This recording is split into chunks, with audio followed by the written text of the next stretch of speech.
So welcome.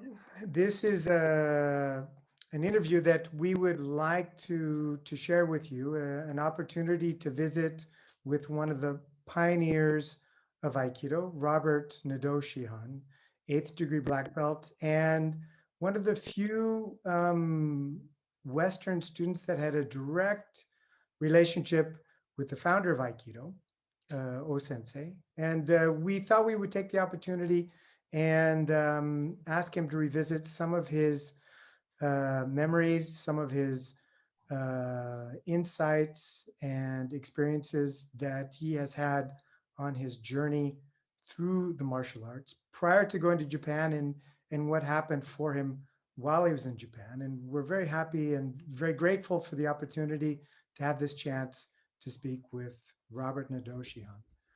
Hello, Sensei. It's great to see you, and thank you for taking the time out to share a little bit of your wisdom and experience with us as an opportunity to literally have a moment to speak with somebody who had that direct relationship with O-sensei. This is you are a rare person on this planet, not just only in that having that opportunity, but from my perspective, somebody who truly manifested at least a piece of the puzzle that O-sensei was sharing in a way that is obvious to many, and an extraordinary gift to the Aikido community. So thank you for agreeing to sit down with us and take a few moments and maybe share some of your past experience.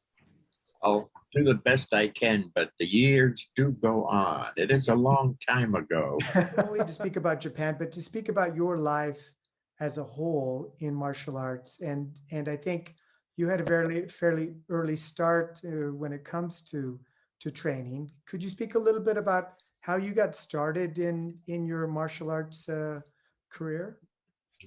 Okay, the real start, I moved from back east to California. I'm 13, 14. I'm living with my sister. She finds me a weekend job uh, at a dump recycling center. Now it's called, in those days it was a dump. And so my job was to pick up papers, bottles, plastics. And there was a book there that I found, and it was Fairbairn's Get Tough, an old World War II book about how to take out the sentry and killing blows and stuff. And I was fascinated. Mm-hmm. I kept the book. Then when I went to high school, a year or so later, all the teachers had to do something. And one of the teachers there was a World War II paratrooper guy. And he didn't know what to do because every teacher was expected to teach something other than their class. But he had been a judo guy in, I guess, Hawaii. So he started a judo class, and I just jumped for it. He later said I took to it like a duck to water. So that was my first intro into training, was that high school judo class. I also had a sense, and even early, it wasn't just the techniques, but I had this vague sense that the Orient had something to offer in terms of spiritual philosophy or some kind of training. Again, this is very young, so I don't have this down pat, but the sense that, I was brought up Catholic, and it's fine, but there was no real training that I could see in how to develop. And I thought the Orient had developmental forms, and I'm a little vague on it because I'm young, but that was also part of the draw. So I guess that started early, along with the interest in martial arts. Right. Did I say that right? Yeah, very good, very good. When did that? How long did you stay with judo before you came across Aikido, or was there something in between? 9 years, maybe, of judo before I bumped into Aikido. 8 years, 9 years, something like that. Right. And what made that transition happen? I was interested in martial arts. So, a friend of mine, I went to junior college for a year, and a friend of mine there was from Japan. And knowing I was interested in martial arts, happened to mention this art called Aikido. And he said that he thought I might like it. He couldn't describe it very well because he wasn't a martial artist, but he had that impression I would like it. So I started to look around to see if I could learn anything about what Aikido was. At that time, there wasn't very much.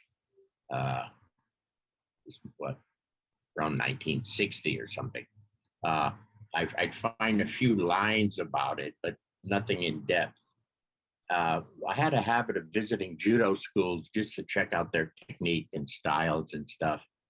And one day I went to San Francisco, and there was a judo school listed. I went to check it out. But that day there was a guy teaching Aikido. It was brand new. He only had a couple of new white belts on the mat. And I watched, and I thought there was something there. I don't know what, but I had that feeling. Mm. And so I went back home. I lived 40 or so miles south of San Francisco, and I got my training partners from judo. And I said, come on up with me. Let's go check this out. I think there's something there. So we went back, a few of us. And this time the teacher came over and talked to us. And he pretty quick started talking about mind-body harmony. Boom, he had me, because I was trying to figure that out in judo. I knew there was some relationship between mind and body performance. And so when he started talking in that vein, boom, I really glommed on. So I asked him to build up the class or keep that class going, because he only had 2 people or something. This was Bob Tan. He had learned Aikido in Hawaii while he was with the Marine Corps. And then got out of the Marine Corps to move to California. So this was his first attempt at teaching. There wasn't much more in the area. Might have had a teacher, Japanese Buddhist priest in San Jose, who had a little class. He might have been there at that time. But that was the beginning. There was no other Aikido around except for those 2 guys. And I started to study Aikido along with other stuff I was doing. So I kept the judo up. I'm learning police techniques because someplace close in there, I'm on the police force.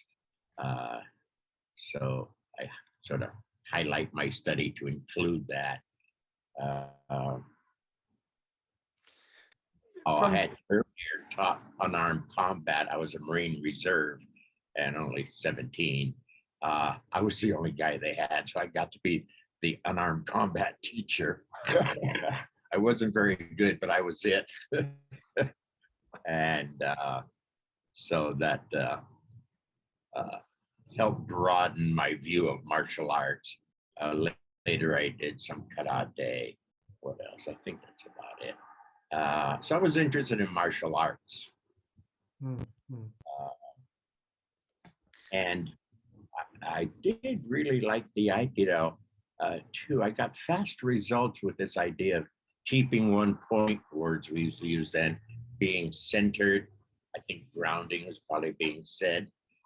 And early in my training with Bob Tan in South San Francisco, Koichi Tohei, who was the head instructor at the time, visited through, and he was like amazing. Okay, and this sense of chi flow and stuff again really caught me. I had been training physically for like 10 years up at this point, but doing little things like centering. Suddenly it was different. My body was different. How I could perform was different. And it's kind of simple, just keep one point, weight underside, let energy flow, whatever. It was like, wow. And I get these fast reactions, fast feedback. It was the beginning of magic for me. Where are we? At what time did you formulate this desire to go to Japan? When did this decision to go to Japan show up? Oh boy. I don't know. Again, I was with the police force, which is not really my job. Interesting job when you're 21, but not really my job. So after a few years, I don't know, I guess my interest in martial arts and the inner development, I'm starting to meditate now and stuff like that. I was the only cop at the policeman's picnic that was sitting over to the side under a tree meditating. It was a little strange. They didn't know what to make of me for a while. Anyway, someplace around in there, I don't remember the exact, I'm going to go to Japan. It probably built and built and built. Right. I wanted to, I knew for what I thought, for what I wanted to learn, I could stay in California and develop and learn it. But I wanted to get out of town. I was hooked in with the police and the policemen. We have this little thing going. And I wanted to major in development, martial arts, and my inner work that's starting, my meditations and stuff. And I thought it'd be good to get out of town and really major in that, with the sense that I wouldn't have been able to do it here because I was too hooked into my buddies, the other cops and stuff. So that was part of it. You know that flavor. I want to go to an ashram so I can really major and focus, that kind of thing. Yeah. But there's a story from an old interview that you did with Stan Pranin mentioning that you had a dream about meeting O-sensei before arriving in Japan. No, I don't think it was a dream. I don't recall that. I did meet this old lady who was a well-known psychic. Ah, yes, okay. And I really liked her, got to know her. And her ability was to name names. And so I heard about her through a family member who said, "Ooh, this lady is really a great psychic." I said, "Oh, let me check it out." I was interested in that type of thing also. Let me check it out. And so she begins to tell me about me going to the Orient. And she was an old Finnish lady. She didn't know the difference between Japan and China, but she knew that. And you'll meet this old Oriental man. And she did this move here, which as I got to know her better, I liked her and I liked visiting her. Meant this like spiritual power. He's very powerful. Okay. And she started to spell his name. That's her major. She says, M-O-R, at which time I stopped her. I said, "I know who you mean. It's okay." She's going to spell Moray. Okay. So anyway, this sense of, and she said you're going to live with him, next to him, near him.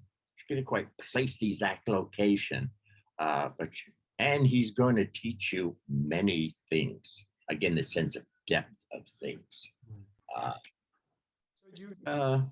So before arriving in Japan, you had already kind of in a way had kind of a psychic relationship with O-sensei to a certain degree. Yes, tuned. And of course, by now, I'm hearing a few stories about this fantastic guy, but they're just stories. We don't have any movies on him yet or anything like that. There's no real books about him at that time. So we're hearing little odds and ends, but nothing definite. But yes, I am attuned to him.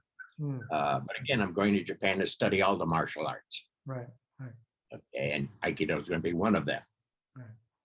I wanted to be a martial artist. So when you finally took the leap, you decided to travel by boat to Japan. Yes. How did that come about?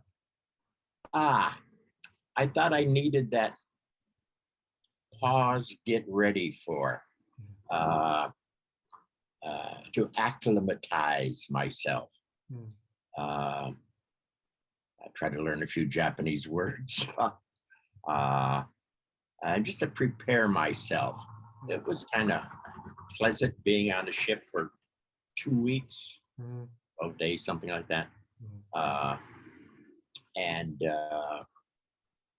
plus, you could take a lot of cargo with you because I was going to stay for a long time, Mm. and so I brought a lot of my reference books, if you will,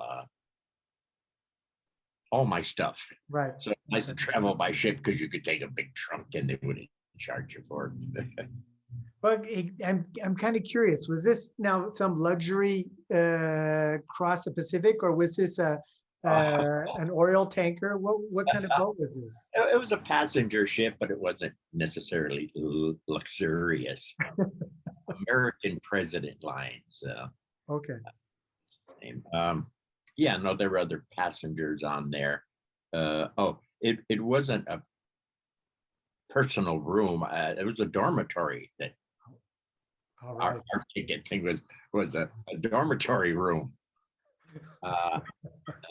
So I used to sleep up on the deck. I'd go up on the deck at night and sleep because it was airier and freer. And Mm. I wake up a bit damp in the morning from the ocean spray. So when you got off the boat in Japan, I mean, what was your first impression? Was it I'm home? Was it like, where the hell am I? What? Not fascination. Yeah. It was different, Right. I mean, whole country of Japanese people. That's already different, The traffic, the roads. I was met by a family that was going to sponsor me.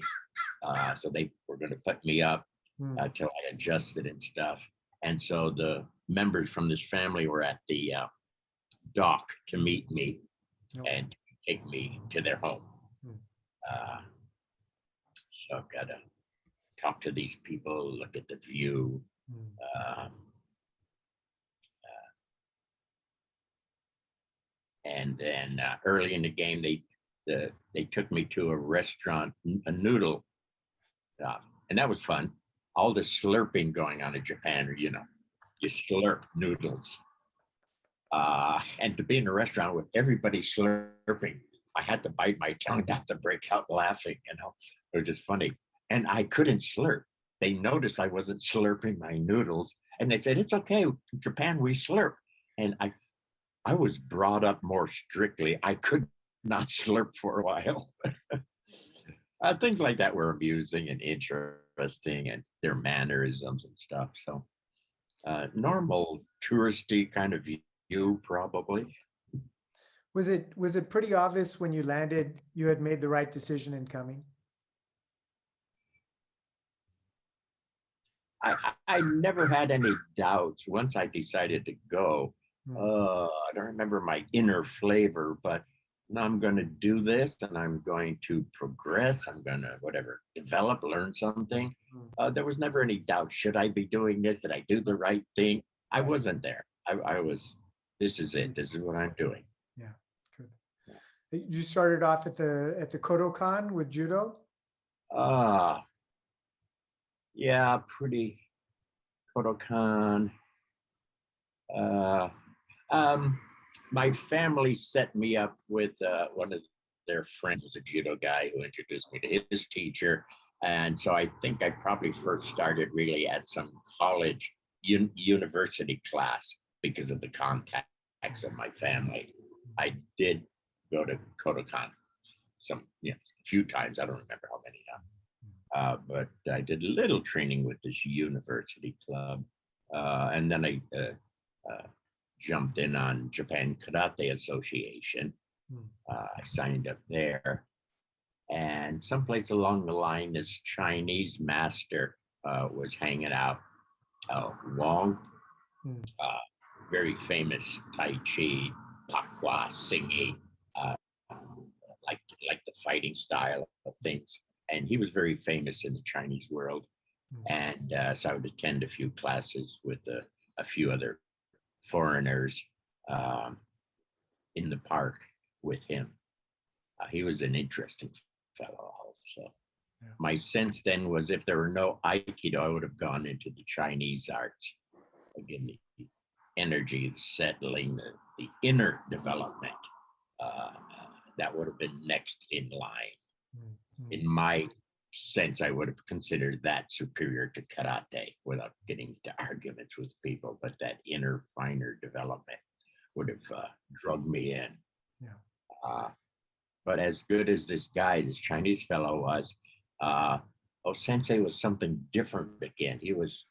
I could kind of see how the Chinese fellow could develop years and years of standing in a horse posture, years and years of walking around a tree, and whatever.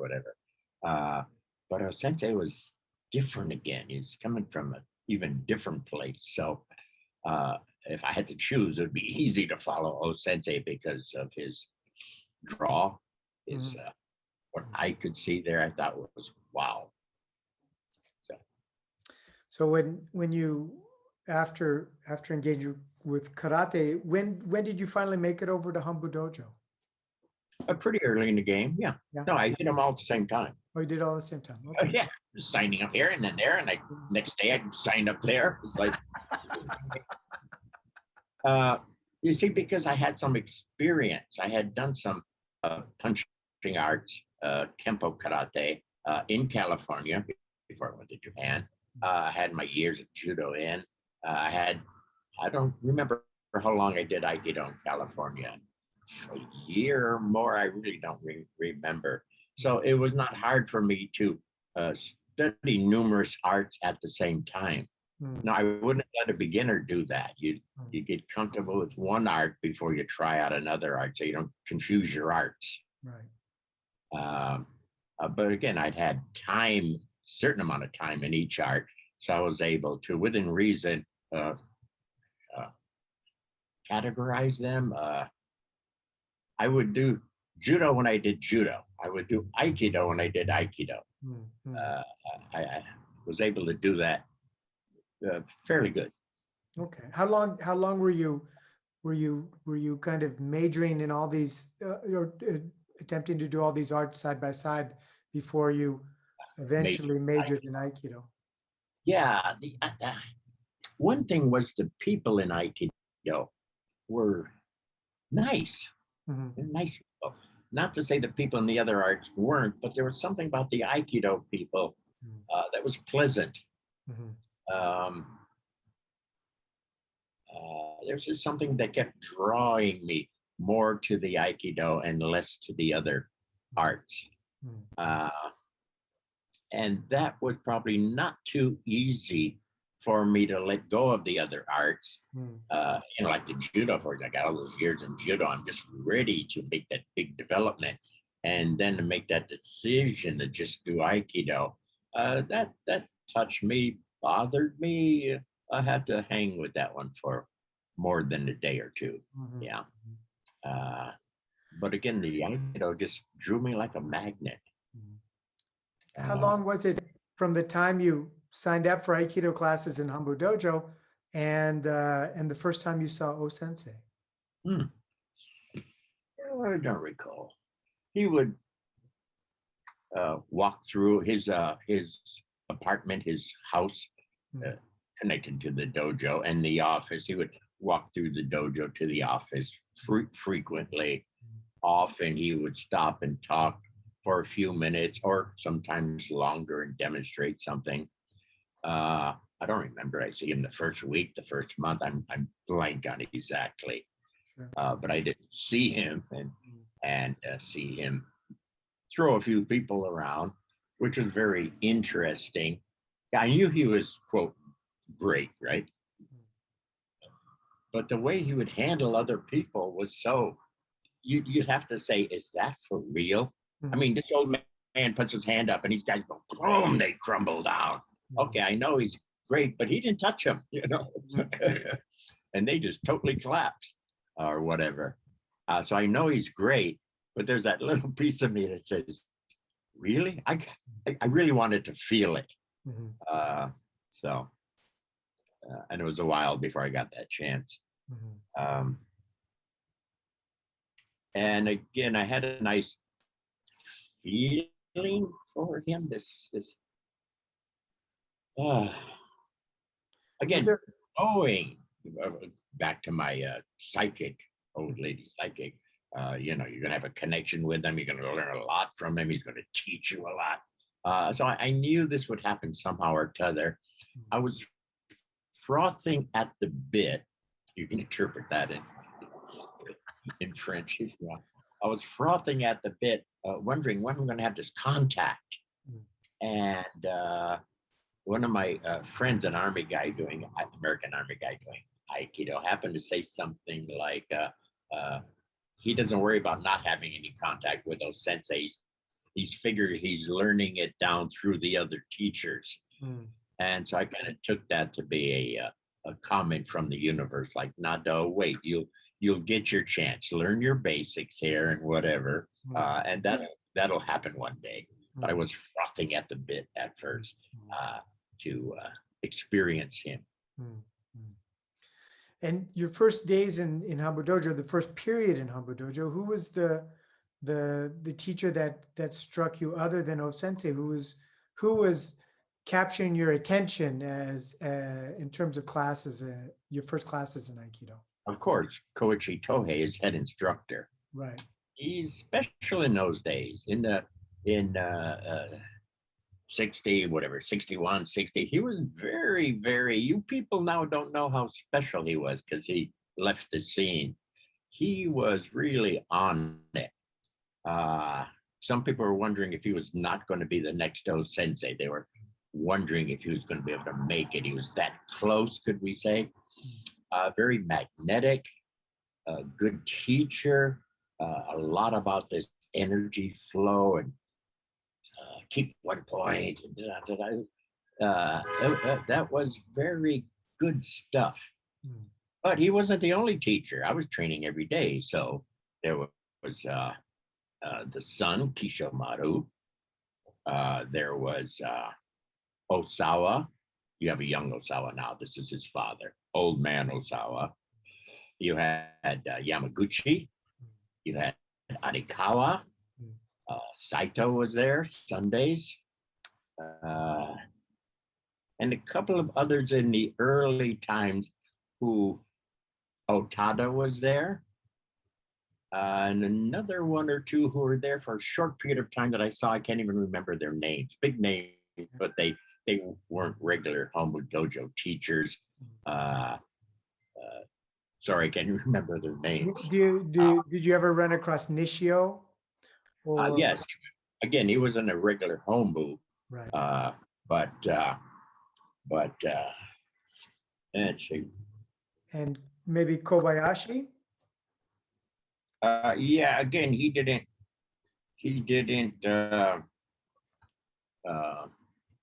teach at home. He was not a Hombu Dojo teacher. Right. He had his own dojo someplace. Right. Nishio, same thing. He wasn't a regular Hombu Dojo teacher, but you'd see him at demos and he'd pop by to say hello to sensei, whatever. But he wasn't a regular Hombu Dojo teacher. Right. But they were available if you're interested. Then you could go visit and train at their dojos. Yeah. So during this whole kind of initial stage, when was it that the spark of your relationship with O-sensei started in terms of becoming something else that you were looking for, where you're like going, okay, it's starting to click. This is why I came. I don't remember the exact timing of things, but early in the game, he was in the office and I asked him a question. Unfortunately, I don't remember what the question was, but it wasn't like, how do you do Nikyo better, Kotekeyoshi or whatever. It was something about how the universe worked. But I can't remember what it was. Unfortunately, it'd be nice to remember that first question to Sensei. He liked the question. I would say now he liked where the question was coming from. Okay, this inner sense of the more of creation kind of thing, which I had a big interest in, right?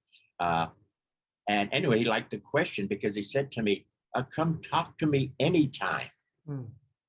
Okay, so he gave me, so to speak, the key to his room. Come talk to me anytime. This was still a little bit early in the game. had a little bump with Chiba, uh, who didn't know me yet, didn't know I was a good martial artist and whatever. I'm just a foreigner. And Chiba broaches me and says, "Why are you bothering old sensei? He's an old man. And we're Japanese. We don't understand him." I thought, aha. So I thought if this continues, we're going to have to go to blows. But then Sensei would come out and say, "Where's Nado?" and stuff like that. So then he realized, Sensei and I had something. So and then after a while, I began to realize I was a good martial artist and proper in the Aikido world. Right. So after that, we got along okay. But that sense from the Japanese of, we don't understand him. Why are you trying to understand him? We're not even going to try to understand him. We just don't understand him. And again, I had that interest in how the universe works. When I saw Sensei, that was my question. Where is this guy coming from? A lot of the, I don't know what to call them. I want to be nice. The heavier folks, I'm trying to be nice here. The heavier folks would, how did he move his wrist? Was it his little finger high or his index finger high? I thought, yeah. But where is he coming from? That was always my question.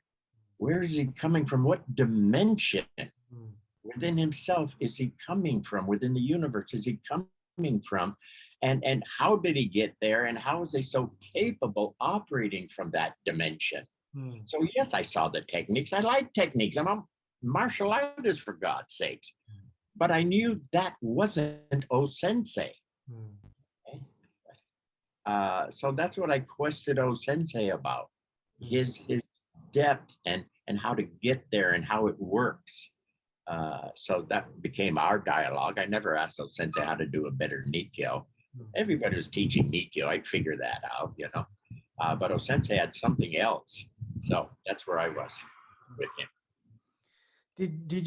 Was there a time when you started to get a sense of, I think I'm starting to taste, I'm starting to grasp, I'm starting to get a feel for what Sensei was doing?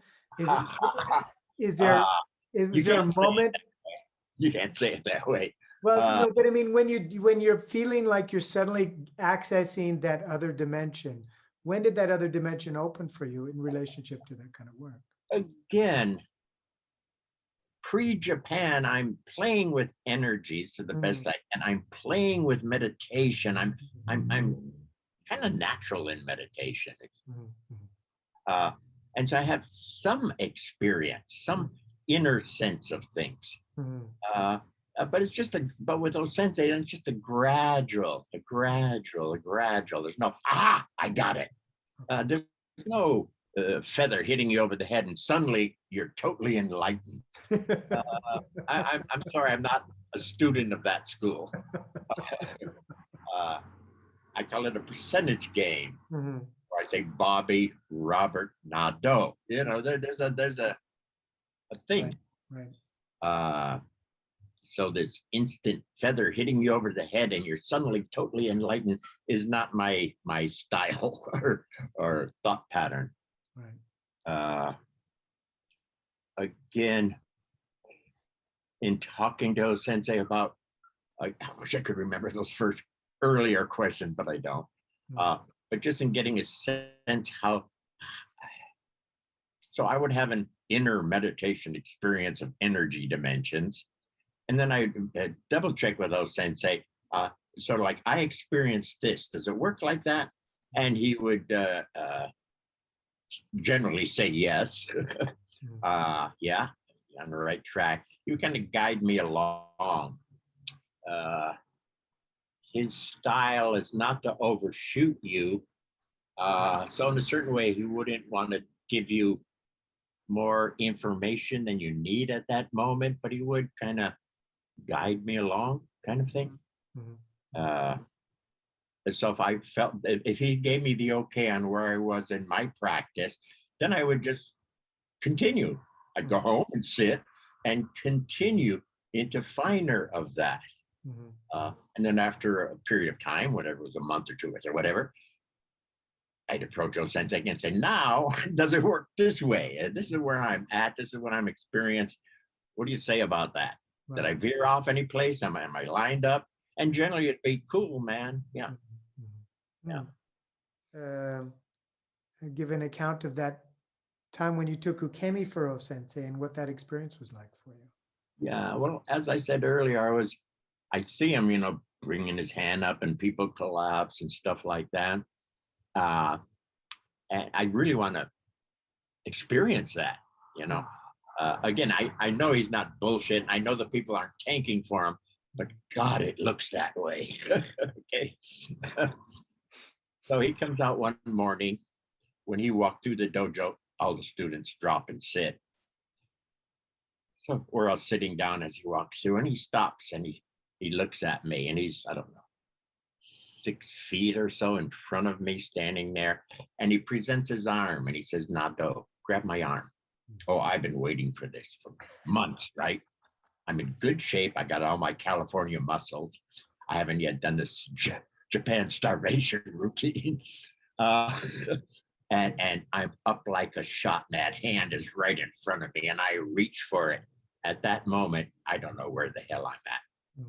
For me, it felt like I wasn't in the dojo anymore. I entered this realm. It felt like a kind of a tunnel, kind of dark and long.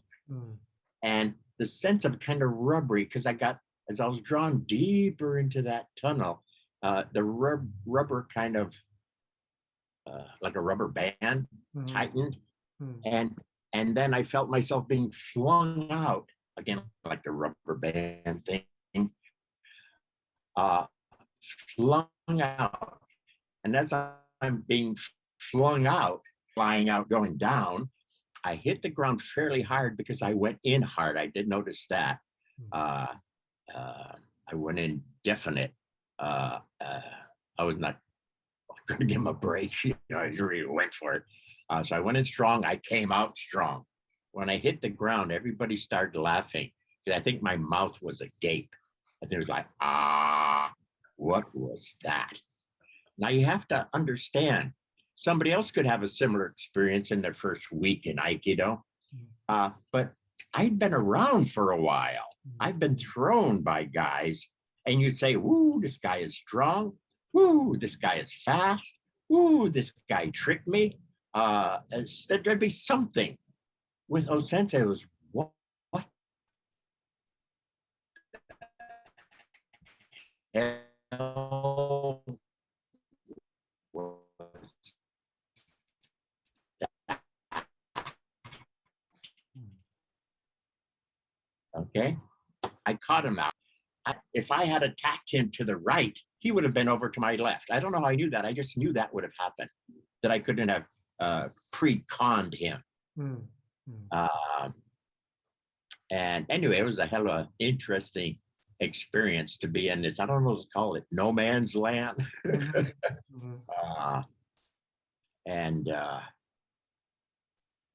Yeah, so that was my first and major. A whole different world. See, the physical world, when you're better than me, I would say, ooh, you're fast, man. Whoa, you're strong. Whoa, you're trickier than I am. Or, whoa, more techniques than I do. We have this way of expressing in the physical world when somebody's better or something happens. With O-sensei, it was, again, what the hell was that? It was a whole other world that's very hard to describe, and had nothing to do with him being, well, you couldn't tell if he was fast or whatever. Again, you're in this tunnel.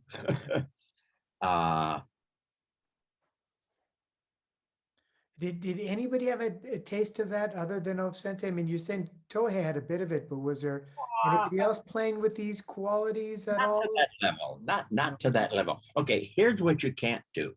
You can't say was so and so close. See, in a certain way, I mentioned that earlier. I said a lot of people were wondering for those couple of years whether Tohei was going to be able to cross into an O-sensei level, because he was in many ways close.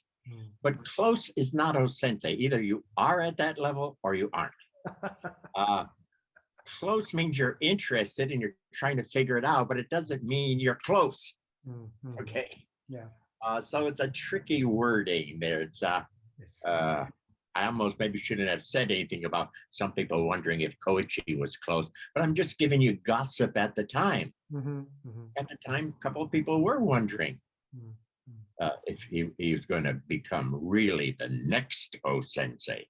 mhm, Well, mhm, didn't happen, but mhm, anyway, but he was good at his level at that time. mhm, mhm, He was a good envoy for Aikido. mhm. Uh, if he was just another Aikido martial artist, I don't know if the guys in Hawaii would have taken to Aikido. They just would have seen a tougher martial artist guys. They wouldn't have been. But I think he presented this energy and this better way of living and this change of self a bit Mm, that attracted a lot of people. A lot of the old time martial artists were drawn to Aikido because of that, not because of another technique, mm, but because of this. Kind of, you've missed something in your life. mhm, Do Aikido, and we'll get to a better level of you, kind of thing. My words now, mm, and mm. a lot of a lot of guys were attracted by that, Right, and so he was a perfect envoy. right. Uh, yes, he was good. I don't want to take his level of magic, if you would, away. Mm, He could perform.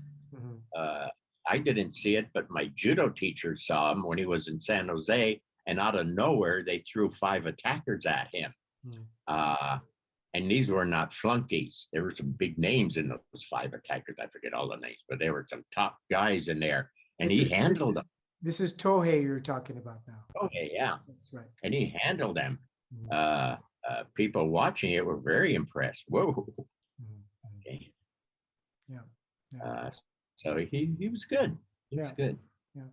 You Uh, in your the previous Aikido Journal article, you had mentioned that you had actually taken some private lessons with Tohei. oh yeah, yeah. Yeah. In the early days, yeah. Mhm, I was a good student. I was eager. mhm, So I had private classes with Tohei. I had private small group classes with Tohei. There'd be a mhm, few of us. mhm. If he was out of town, somebody else would be there. Uh, I forget names right now. Right. Uh, there's his picture. What's his name?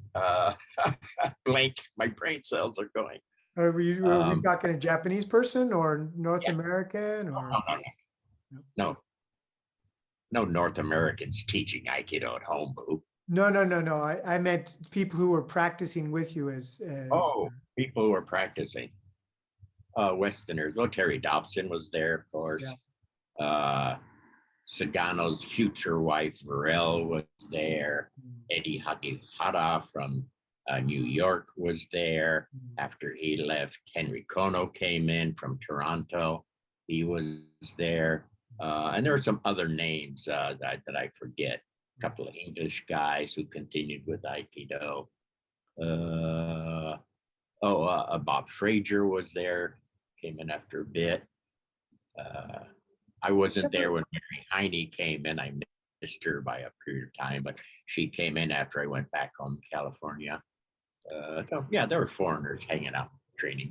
Did you ever run into the Andre Noquet from France? Uh, yeah, not really. Hmm. If you attended some affairs or something, but Hmm. there's so many guys around, whatever. I wouldn't have noticed. So not that I can recall. Right, right.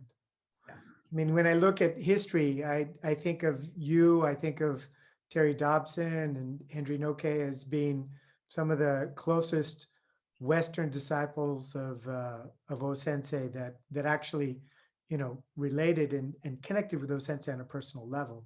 And that's a rare accomplishment. There are obviously other Westerners training at Hombu Dojo, but there were, a select few of you that seem to have kind of cross that line into having that relationship, disciples to teacher disciple relationship with O Sensei himself, which I think was Yeah, there weren't too many of those. no, no, Uh, yeah. yeah, I think I remember maybe Noke from.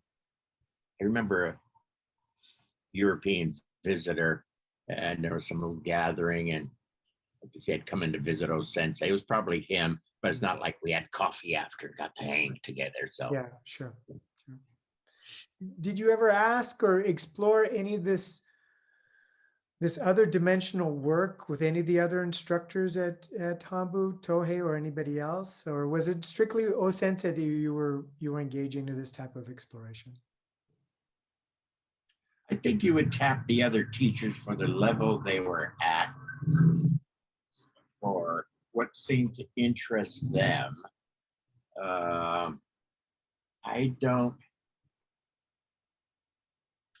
Okay, can I give an example? Not putting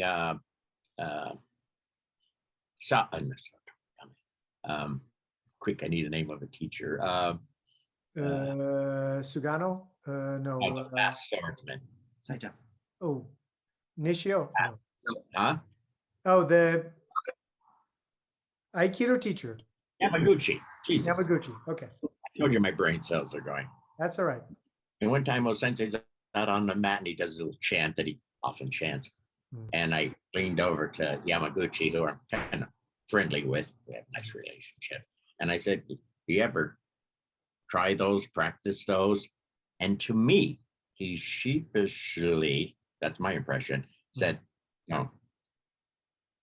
My feeling there was, aha. Mm-hmm. Aha. Mm-hmm.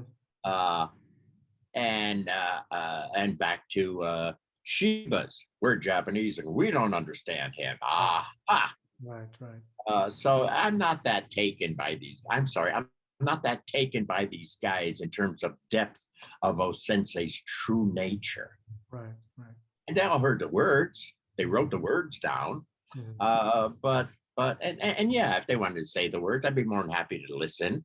I'd love listening to Osensei stories, you know. Even now, if somebody came by who knew Osensei, I'd say, tell me some Osensei stories. You know, I enjoy that. But in terms of depth of understanding of where this guy was coming from, how he got there, how the creation worked,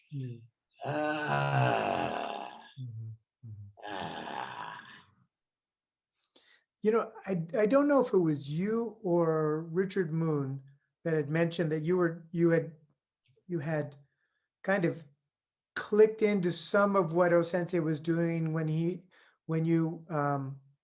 were in a class and he had some difficulty maybe throwing somebody, and he would go off to the corner and do a little process, and then he would come back totally in a different zone, completely in a different state of being.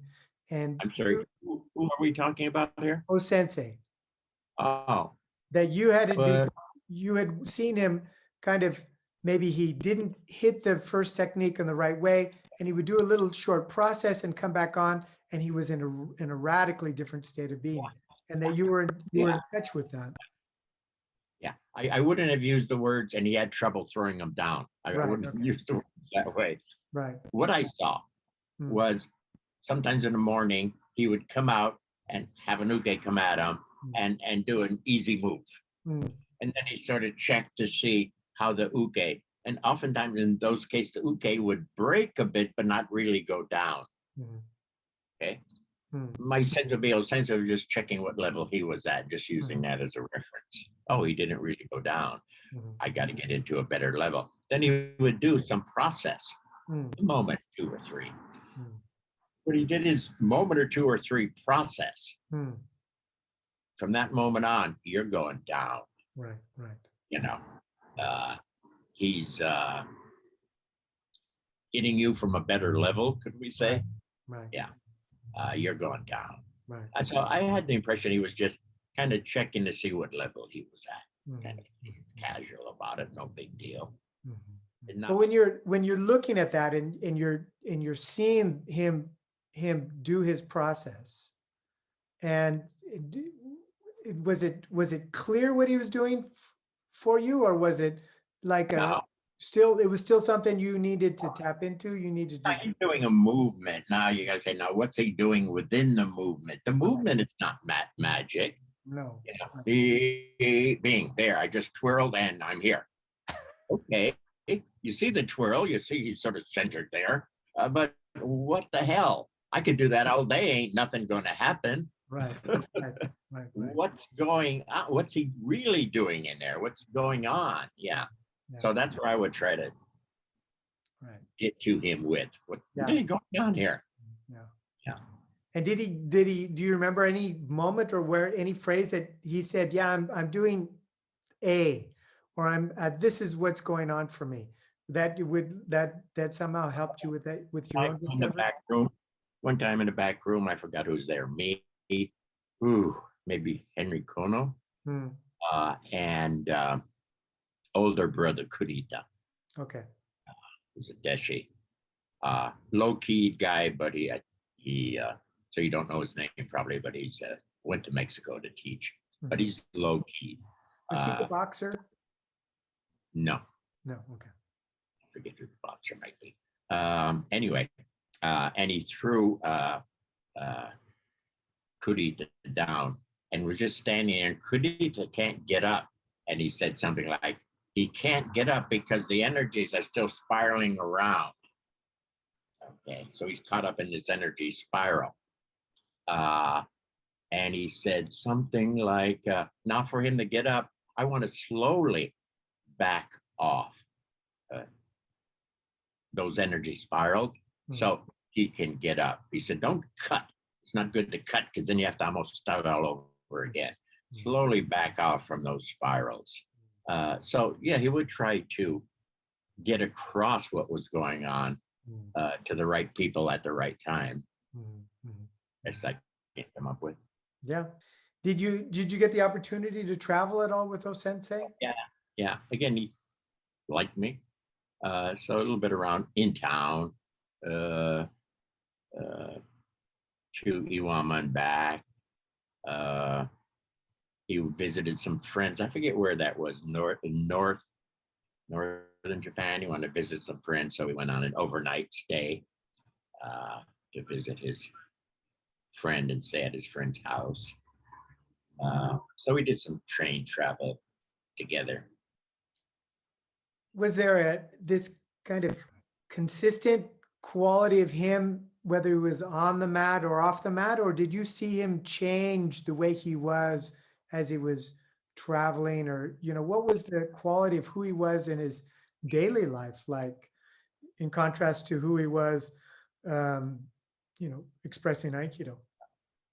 I sort of hear where you're trying to go with that. Let's see. In traveling around, he was just kind of seemingly relaxed, normal, whatever that means, normal.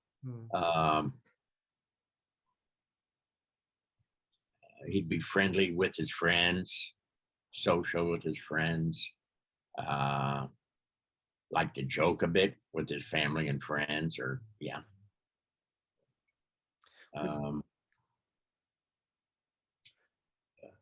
was there anything that you knew you wouldn't want to do because it would get on his bad side?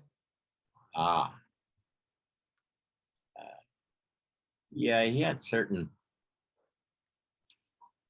I'm gonna say, rules and regulations. One time we were training. We didn't see Osensei, we were just training, but again, he lives next door, so he's at the doorway, and I think he sees some guy take his gi and wipe his sweaty face off.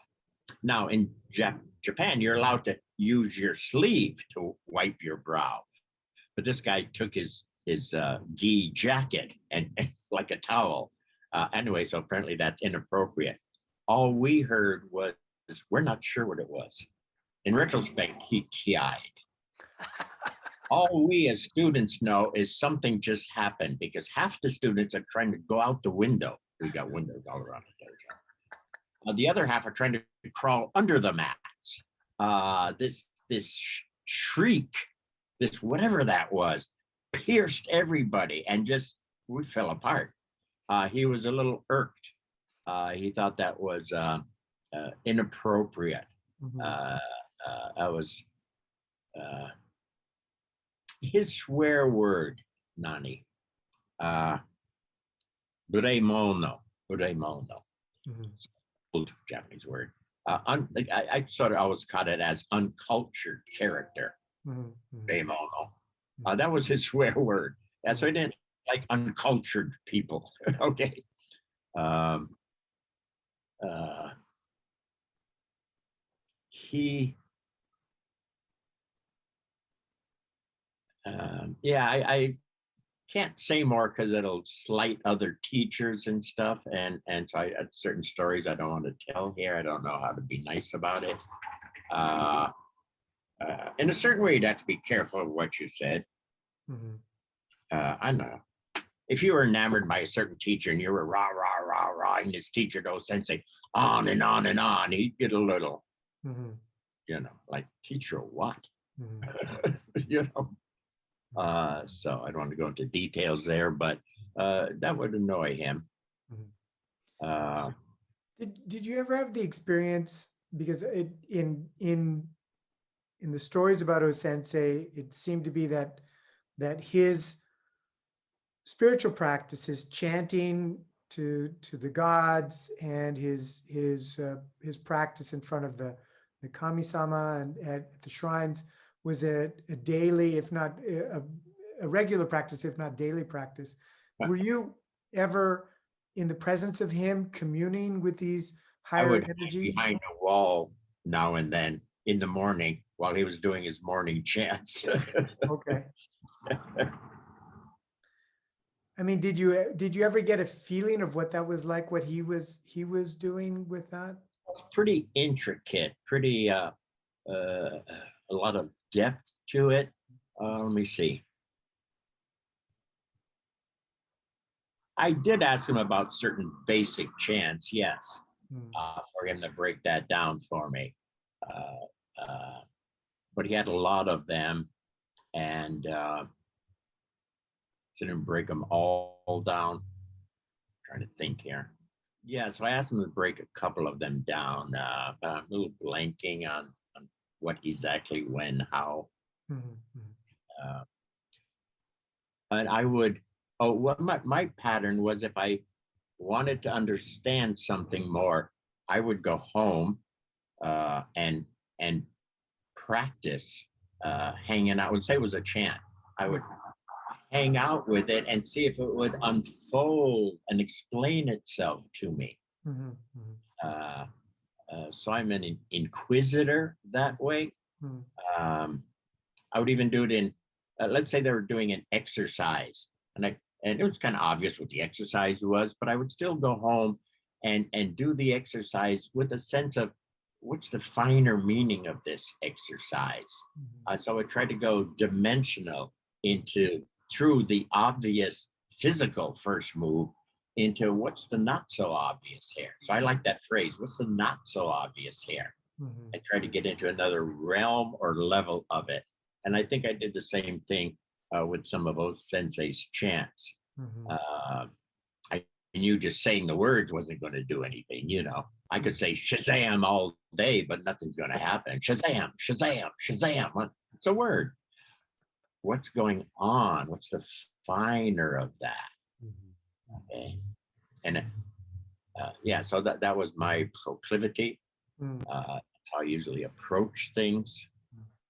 Uh, Did Osensei have any any perspective or any feedback concerning any type of meditation practices or anything like that? Because obviously you were involved with that. Did you share with him your practice about what you were doing in meditation? my impression was, if you had said to oh sensei, I'm meditating, my impression would be, oh, of course. Mhm. Doesn't everybody? you know, Okay. that wasn't like, oh wow, you meditate? Whoa. I don't think I would have gotten that response. Mhm. I Mhm. think it was self-evident, Okay. Right. by what you're presenting to him, what you're asking, that it's self-evident that there's some kind of inner experience that you would say that. You weren't just coming up with ideas floating. How many angels fit on the head of a pin, oh sensei? Right. He'd throw you out. Right.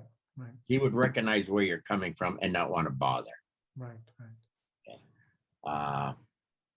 It'd have to be that he had a sense that you were a inquirer, Mhm. and I think he could catch that and relate to that. Mhm. Mhm. But And Osensei himself wasn't suggesting to his disciples to engage in any type of contemplative or spiritual practice, or was he? Again, you got to understand my Japanese is zilch. Sure. If he said, "Okay, students, don't forget to meditate," I never heard it. No one ever mentioned it. Right. One sense would be hard to believe he would say that. Yeah. Maybe, but I never heard it, and it doesn't sound like him. Because obviously he was involved in a deeply reflective, contemplative chanting practice and communing practice with what he considered to be the source of life, or the divine nature of life. Again, let's go back to this first thing. Sure. He doesn't move. Hmm. It's not a great result. Right. He does a little something. Dee, da, da, da, da, da, da. Suddenly, Hmm. he does the same move and he owns the place. Right. Right. What did he just do? What just happened? Hmm. You see, he didn't take the move and say, "Oh, God, I'm a little tight this morning. Let me keep working this move," like we would do in the physical realm. You know, we keep repeating the move to improve the move. He did this other thing.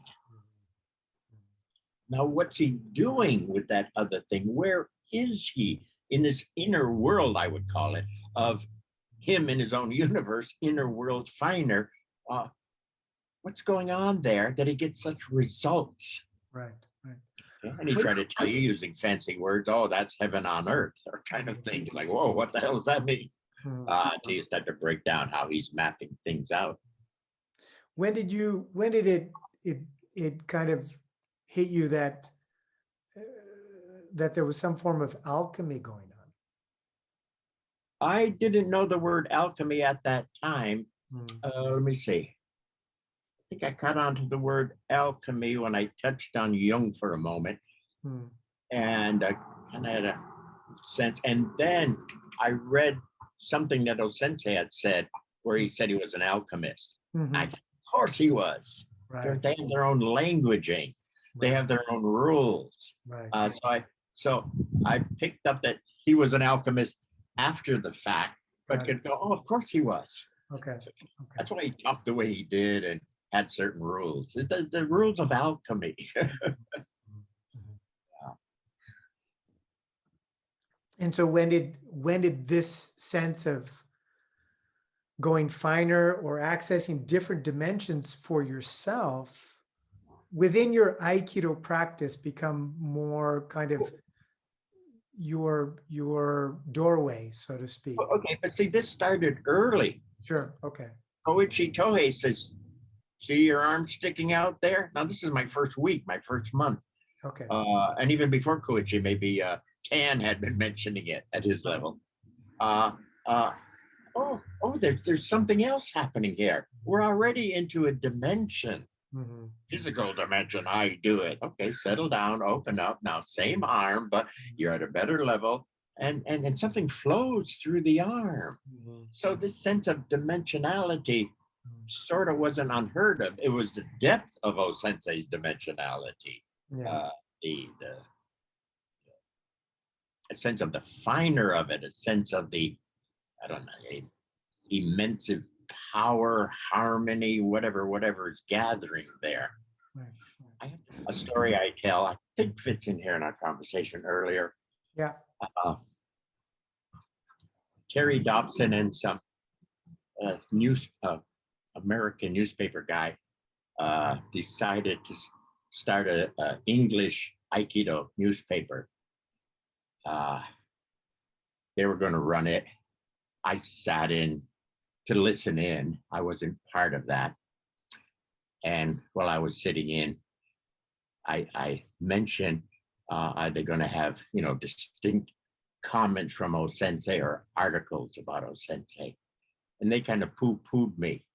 They wanted to get all these other teachers and highlight them. So I said, okay, that's not the way I would have gone, but okay. So again, it's not my gig, it's theirs. Could I say typical Terry Dobson after a couple of issues, he poops out and asks me if I would take it over. I say, okay, that interests me. Now, the last issue that Terry had produced, O-sensei found a copy. They used to try to hide things from O-sensei because he would complain. Mhm. So they'd hide things, but he found a copy of this newspaper. He comes out one morning, he asks, who's responsible for this paper? Well, that day I was. The day before, the week, I wasn't. They said, Nado. He comes out one morning, he's holding this newspaper. He says, Nado, kore wa shimbun wa owari desu. This is a bad newspaper. Mhm. And I stupidly say, Doishite sensei, why? At which time he semi-blows, not a major blow, but a semi. And he rants for a while. He knows my Japanese is not fantastic. So for days after, people are coming up to me and saying, oh, Sensei told me to tell you that he didn't think much of the newspaper. For days, this is going on. I look at the newspaper and it's, of course, there's no picture of O-sensei anyplace, pictures of other teachers and stuff, but nothing O-sensei. That's what he was bitching about. He's like he's saying, in a nice way, I'm the man here. I'm the guide on. There's nothing in here about me. And that was what I tried to tell Terry in the first place, you know. So I didn't try to explain to O-sensei. I wasn't responsible. I didn't get pissed off at him and saying, why is that old man yelling at me? I wasn't responsible. I also had this feeling of, is there a message here for me? And the way I heard the message was, Nado, recognize the teachers, know who's the truer teacher, kind of thing. Which I personally always felt I had a feeling for that. I can't prove it, but I also had a feeling for who the real teachers were in the world, not in Aikido, in the world. So I'm in control of the paper now. So I do up a paper, and there's articles about other teachers, but there's O-sensei with some of his philosophy there. I bring it to him and I show it to him, and he looks at it and he smiles and he says, thank you. No problem. Okay. But just to understand, he's the guiding light, you know. I don't know. It's like, give me some Saint Luke. Do we call him a saint? Oh, Christ. Saint Luke's brother-in-law said ... Why would you do that to Christ? Not even talking about Saint Luke, but his brother-in-law, what he said. I think Christ would get a little, what the hell? Did you follow that? Totally, yes. There's another story and another mention in that article with interview with Stanley Pranin about you having a conversation with O-sensei, and there was a woman who had translated your comment. Tsunato Mari. Yeah. Okay, another example. Now, Tsunato Mari was a close friend of O-sensei. She was his, I don't know, I called her his beard wiper. And she had been in a Moto Kyo, that was their earlier connection, I believe. But her and her family were friends of his. I remember being at Iwamo one day where a few of them were there with O-sensei and we're having dinner, tea at least, and that they were there. And so here's a lady that spent years with O-sensei, had the Omoto background, Now, I must be one of the times when I'm getting ready to move back to California, I believe. And I got a couple of important questions to set up how things work again. And so he's very, not laid back, he's very deep that day. This inner depth, almost how you'd feel the Buddha being the Buddha, this inner depth wisdom kind of thing. And so he's sort of letting her handle the dialogue. And so I say, okay, Sensei, does it work this way? And I lay out my schematic for how the universe works at the level I was at then. And she jumps in pretty quick and says, no, no. And she goes, proceeds to start to lay out something. And Sensei stops her and says, no, he's right. Hmm. And I got my second question. Sensei, does it work this way? Dot, dot, dot, dot, dot.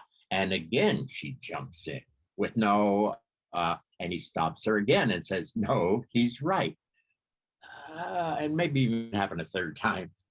So I don't know what to say. I wasn't that impressed. How to say that nicely, with the people around him knowing the inner work. Sensei knew the inner work.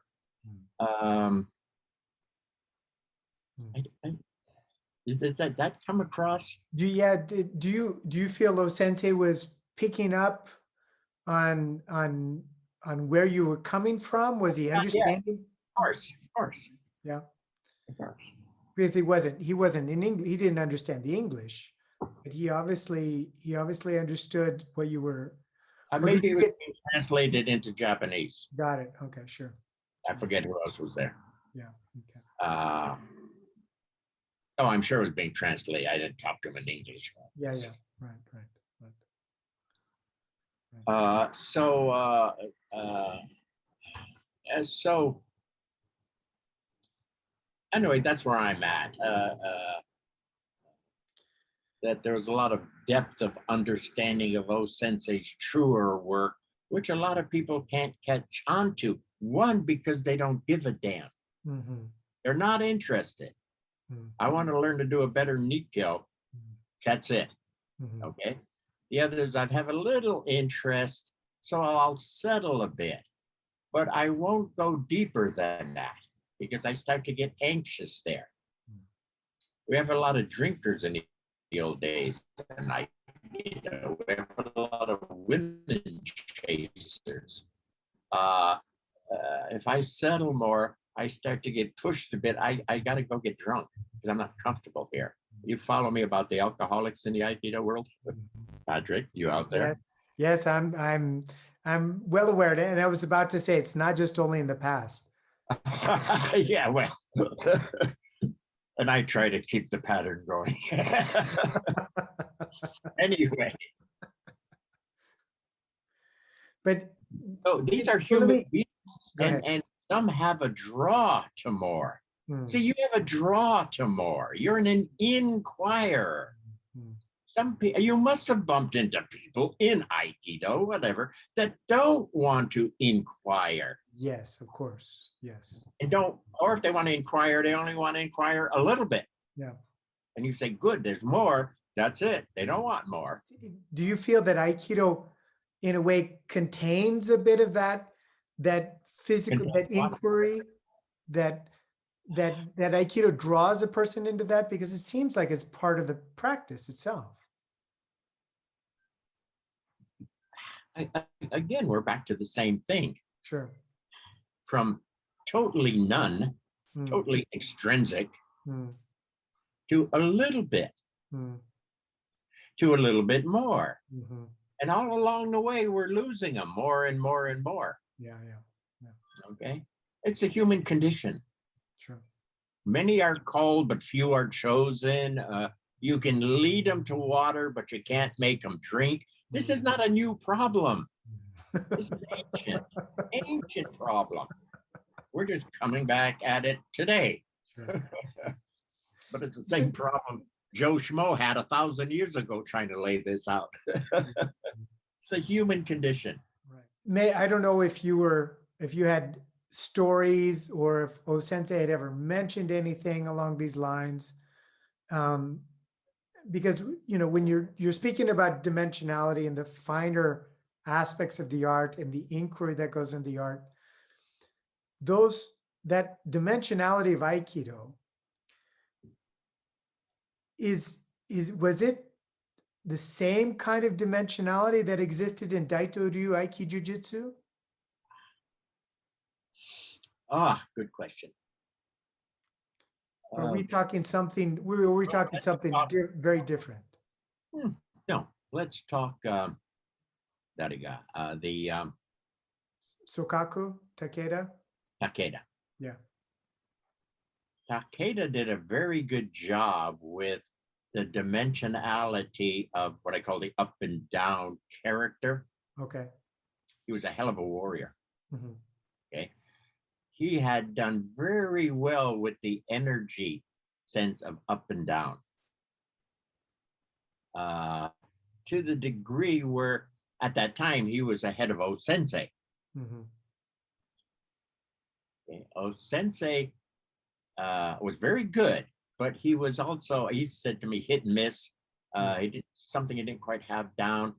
So he hung out with Takeda for a bit because Takeda had this fullness of this, let's call him centered character. Mhm. They could mix up a hell of a warrior. He Mhm. was a hell of a warrior mix, Takeda was. Mhm. Okay. O Sensei needed an extra little bit more of that piece. When he caught that, then it all began to click in. Mhm. Then he has to go to Deguchi. Yeah. Dariga, Deguchi. Deguchi's. Yeah. He has to go to Deguchi, who lays out the fuller of creation. Mhm. Oh, you got that piece very well. Now there's this piece. Mhm.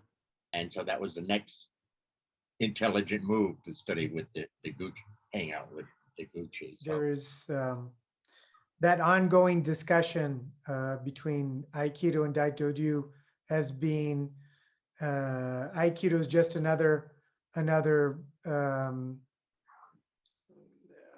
Daito-ryu redux, or Aikido is something something yeah. completely different.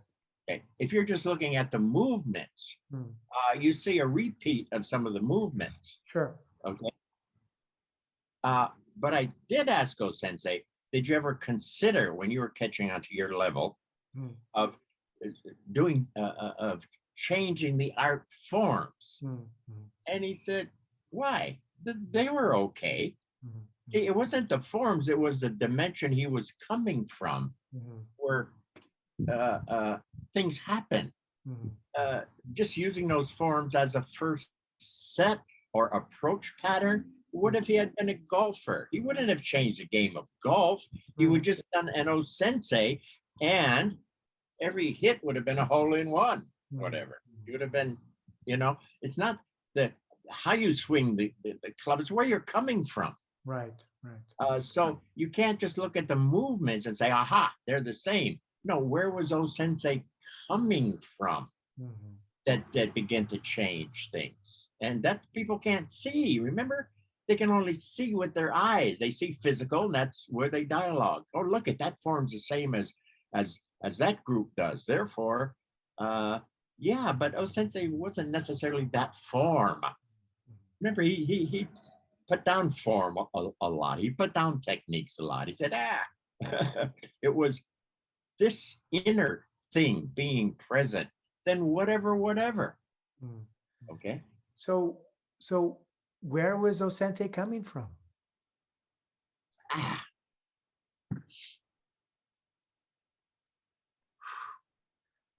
Your we best attempt. okay. See, I'll try. Okay. We exist in our own universe here, and there's all kinds of energy movement. I call it energies up, down, and energies in and out. There's the character in the world he's in, and the world he's in, the character. We got all this energy movement.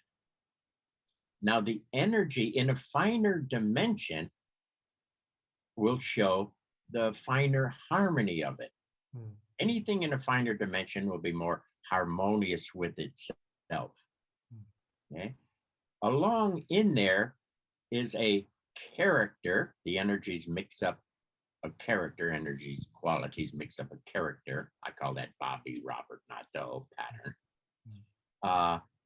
And taking up home, using the character as a costume, self is there, this true self, inner self, original self, which is easy to say, but elusive as hell. So someplace in here is a finer self. You might call it soul self, original self, a lot of different names.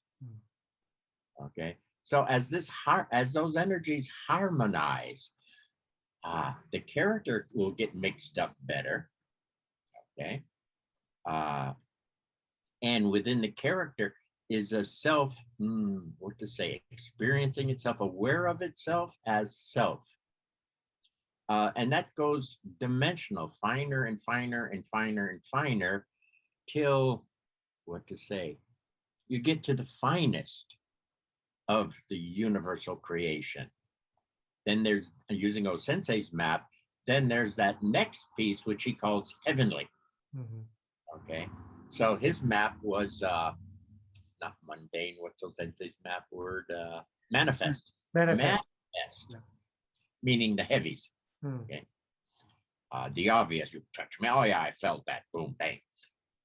And finer, the hidden, I consider to be the finer energy dimensions. And there are many, many dimensions of finer, finer, finer, finer, finer. Okay. Iguchi really had that one down pat. Okay.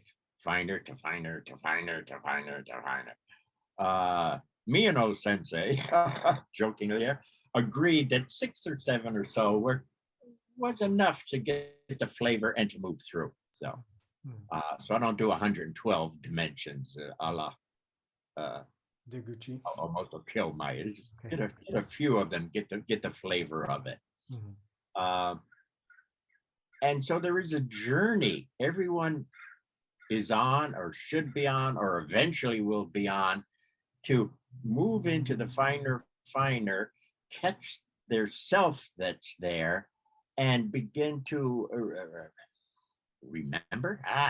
Not a good word. Re-experience self and the original purpose of creation. O Sensei was just trying to show at this deeper experiential sense of these energies and the self that's there. And he was able to stand there in that physical room from that level of vibration. Of course, you couldn't touch him. Of course, if you moved in on him, you got spun around, because there's harmony in the finer dimensions. Of course, bullets couldn't touch him. Bullets exist in the heavier, in the finer.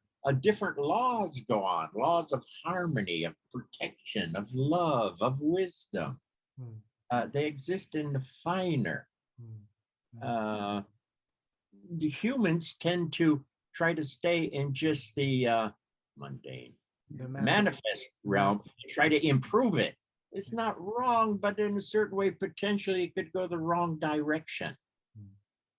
Well, there's a lot of inner work, inner sensing, inner experiencing. And O Sensei was trying to show how to look what can happen if you're in this better inner, how we can be here in this world, heaven on earth.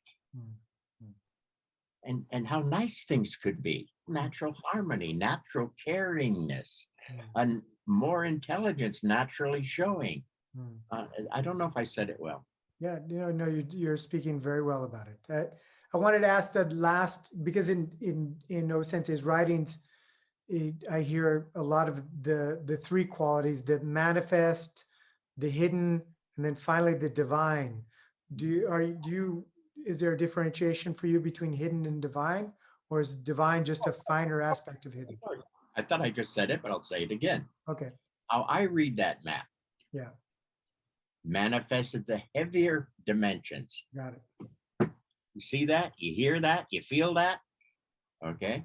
Yeah. As we settle more, easy and settle, it begins to move off of that level of awareness. Settle, sense, feel. Come up with your own words here.